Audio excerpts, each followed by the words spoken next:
What is up, Waffle Gang? I do hope you are well. My name is Mark, and today we're checking out some more r/am I the butthole. And if you'd like to skip that initial waffle, timestamps are in the description and along the timeline below as always. But if you are new here, please consider hitting that like, that subscribe, maybe that notification bell too, as it all really helps out our channel. Let's dive straight in to today's Reddit stories.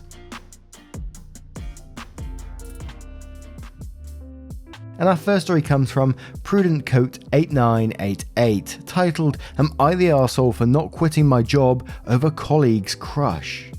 I, 32 female, live with my partner, 44 male, and work in research. My primary colleague, 30 male, and I have worked together for 2 years on major projects involving significant intellectual and labour contributions from us both. The project is expected to span at least another 2 years and is vital to both of our careers. Not long ago, my colleague confessed to me that he is and has been infatuated or in love with me for pretty much the duration. It took place via a long email that was written after an evening of drinking. This was totally unexpected.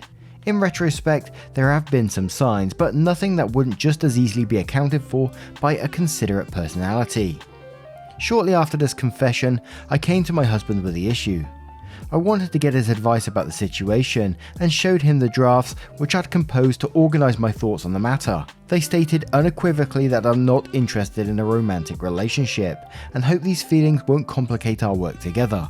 I was again surprised at my husband's reaction. He seemed offended, to think I might have invited my colleague's affections and that I should immediately quit my job, as in put in notice tomorrow. So I was so taken back, my immediate reaction was to laugh/snort at this suggestion, which was probably a mistake. That would be utterly disastrous for my career and isn't an option I'm willing to consider. I'd greatly prefer this entire scenario had never happened, as a difficult and lengthy project hangs in the balance. But I have no real concern at this point about my colleague forcing the issue or letting it compromise our work. It seemed like an intoxicated getting my feelings off my chest. I'll need to put a lot of thought and caution into how I proceed with the work dynamic, but abandoning our project isn't even on the table. About a week past, my husband has been alternating between irate and the silent treatment, and suggested several times that I should move out of the house to be with my new spouse. Today, I swung by the house on my lunch break and found the locks changed and my luggage on the patio. I've been blocked on his work number and cell. Obviously, he cannot possibly intend for me to really move out, and is just pulling what I absolutely believe to be an arsehole-ish power sulk. But seeing how seriously he has taken this has my doubts up. Maybe I was ultimately too uncompromising when I refused to even entertain quitting my job for the sake of conversation and his feelings, and to shut the idea down so abruptly. Am I the arsehole? And to my surprise, at the end of the story, we have 2 updates which we will cover after the comments. And I will start off by saying you're absolutely not going to be the arsehole in this situation to me. I think you were very sort of pragmatic about the situation, that you went straight to your husband with the draft that you had written out to explain it, that you were saying this project is very important to your career and getting rid of it right now you cannot do that. And I think going to you and showing those drafts initially should have settled your husband's feelings. And don't get me wrong, I can get your husband's guard being up slightly, another man confessing his love to his partner would raise my suspicions. But if someone came to me and explained the situation like this, with a draft email in front of me saying this is what they want to say and that they have no feelings for them, etc., etc., I think I would understand that. But I'm looking forward to the update on this one, because the husband turned to putting your luggage on the step and locking the door immediately instead of talking about stuff is really concerning, isn't it? Well, it is to me anyway. But Past Disaster 7986 says, in quotes, "Today I swung by the house on my lunch break and found the locks changed and my luggage on the patio. I've been blocked on his work number and cell. Obviously, he cannot possibly intend for me to really move out." And it says, "I know it's hard to face, but I suspect he actually does if he's gone to length of changing the locks and packing up all your stuff. If this is how he acts over you refusing to ruin your life over something so minor, though, you're probably safer off without him. If you do talk to him again, which you absolutely shouldn't unless it's police present or through a lawyer, do not leave your job for him, no matter what he says. Almost every abusive relationship starts with a man convincing the woman to leave her job. My abusive ex tried it and thank God I didn't because it was my lifeline, and this behaviour has abuse written all over it. Find a place to stay that he can't possibly know about and get a lawyer. Change any passwords he would know, especially anything tied to money or credit. Check with a lawyer before doing this with joint accounts though. Keep a charged cell phone on you at all times, make a trustworthy person know where you are, and consider getting some kind of self-defense tool. He may go insane when he realizes you're actually leaving and not begging for him back. Not the arsehole, obviously. Edit corrected because I noticed that you used the word husband further down. Get a lawyer. Edit because of the update.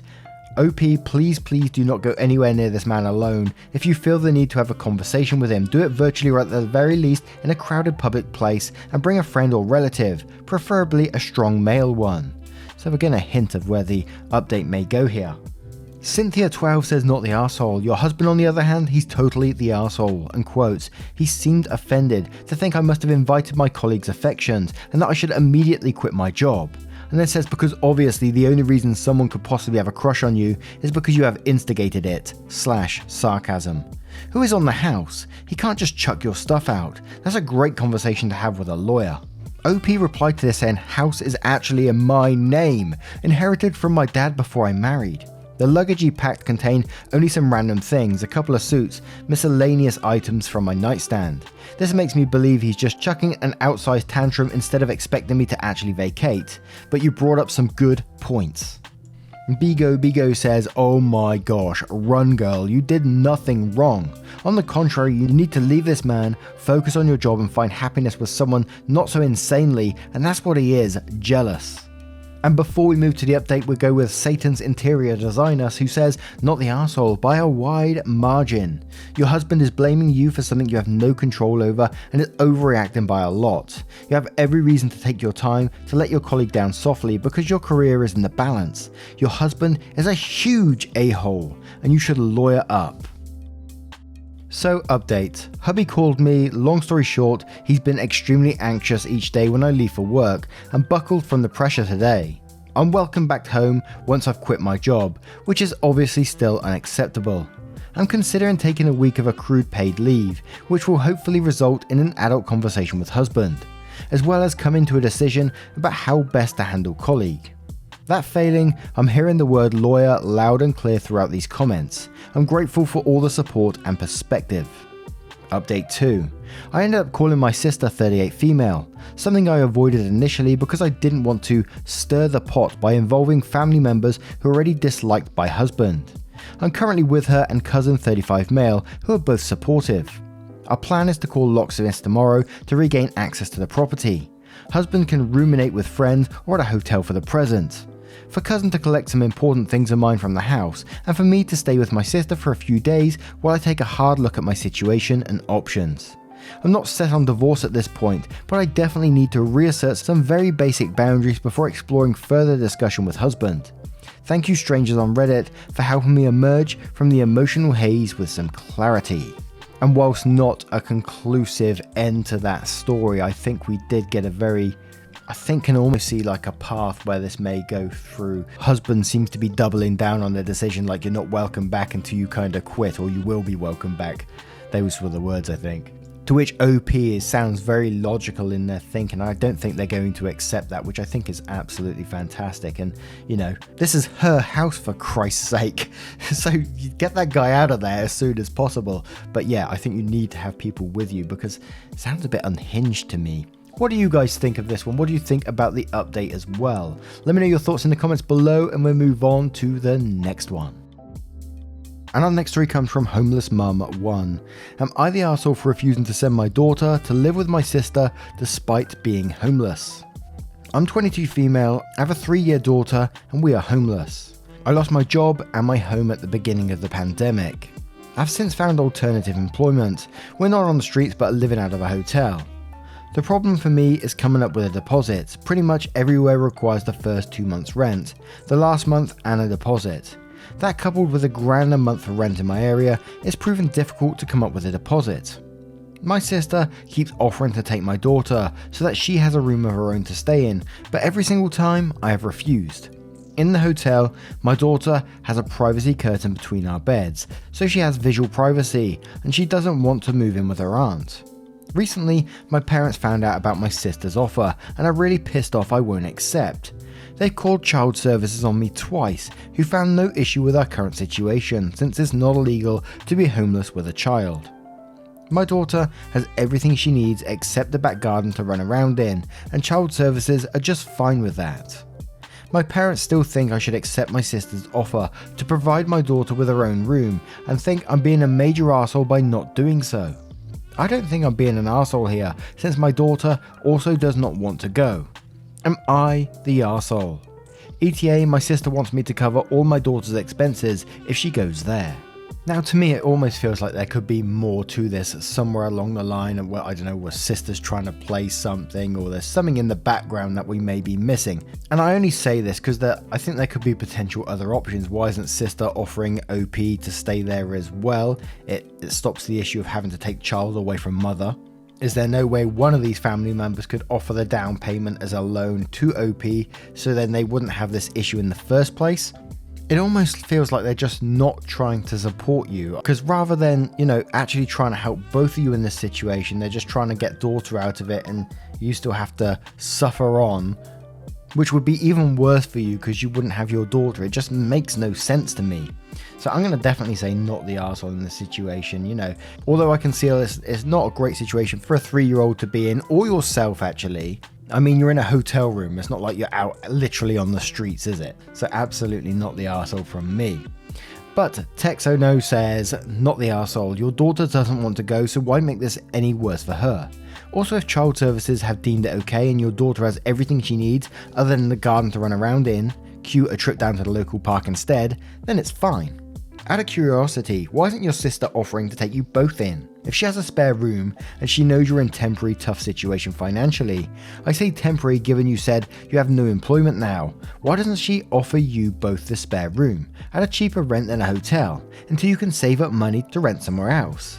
If there's no reason not to, then I would say the sister is being the real arsehole here, not trying to help both of you out in order to avoid splitting the two of you up. Future Jake Santiago says, info, why isn't your sister offering the house to both of you? To which OP replies saying she only has one spare bedroom and apparently it's inhumane to force a toddler to share their room.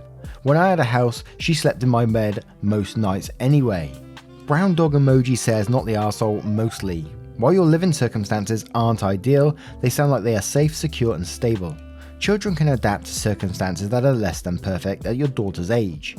Being with a parent is better than not in general, and nothing you are describing sounds like you're a bad parent. However, I do wonder why your parents and sister aren't offering you support. Do they blame you for getting pregnant? Do they feel you're irresponsible in some way? Are there other circumstances that make them think you should not parent your child? Because if the answer to these questions is honestly no, then I'm at a loss to why they would want to split you and your young daughter up. Either help with your rent deposit, or they give you rent-free housing together with your daughter, or they offer childcare while you work, or they shut the fuck up. My opinion might change with more info, but on the face of it, you are not the arsehole. Ninja Hiding in the Open says, calling child services but not offering you a room. Is she after your kid? Parents and sister could offer housing or money for the down payment. Sounds like there may be more history to this. Marla M says, not the arsehole. If they really care so much, why don't they offer you both a place to stay for a month or two so you can save up what you need for a place without paying for a hotel? A 3-year-old would much rather be with their mum than have privacy. And the comments pretty much continue down that path. But what do you guys make of this story? Do you think there is more going on than meets the eye? Let me know your thoughts in the comments below, and let's move on to another story. And our next story comes from Am I the Arsehole? Was I Wrong in This? Titled, Am I the Arsehole for joking I'm dating the wrong friend?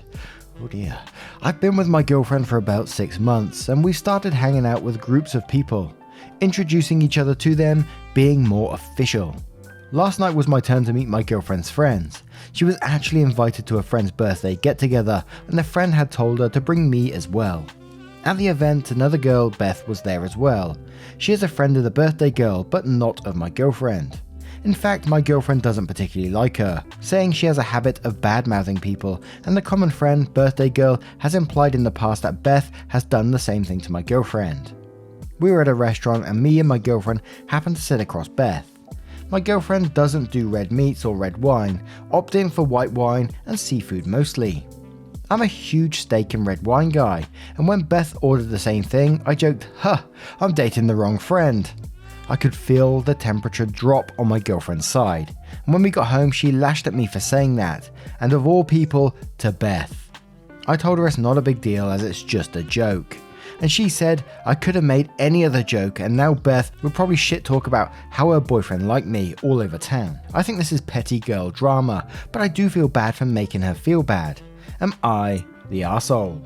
And we have got like a small edit / update kind of thing, which comes after the comments, so we'll do it then. You know, and from what I got, it's a relatively new relationship. You're just meeting their friends, and you know Beth and your girlfriend don't get along particularly well.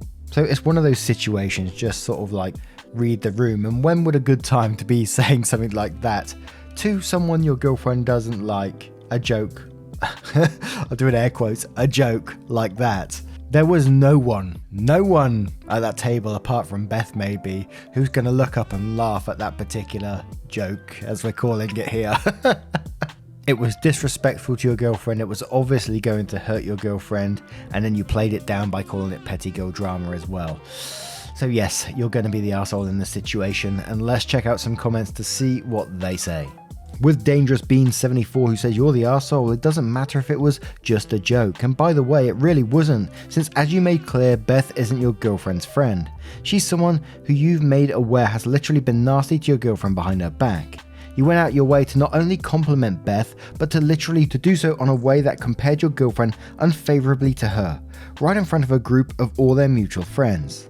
You were deliberately disloyal, thoughtless, and indifferent to your girlfriend's feelings in a way that told everyone there that you'd gladly toss her under the bus to be flirty with someone who has treated her badly, right in front of her. You're the arsehole 100%. Peanut Buttercup says, am I the arsehole for telling my relatively new girlfriend that I should be dating a girl that she told me that she dislikes instead of her? Mostly because this girl likes the same food I do.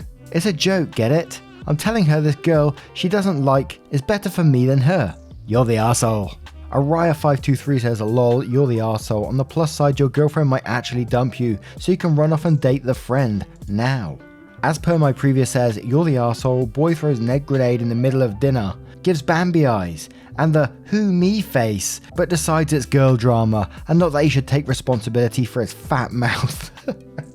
And Borky says, you're the arsehole clearly. You knew that. At best, your partner is no friendly with Beth, and at worst, has previously been wronged by her.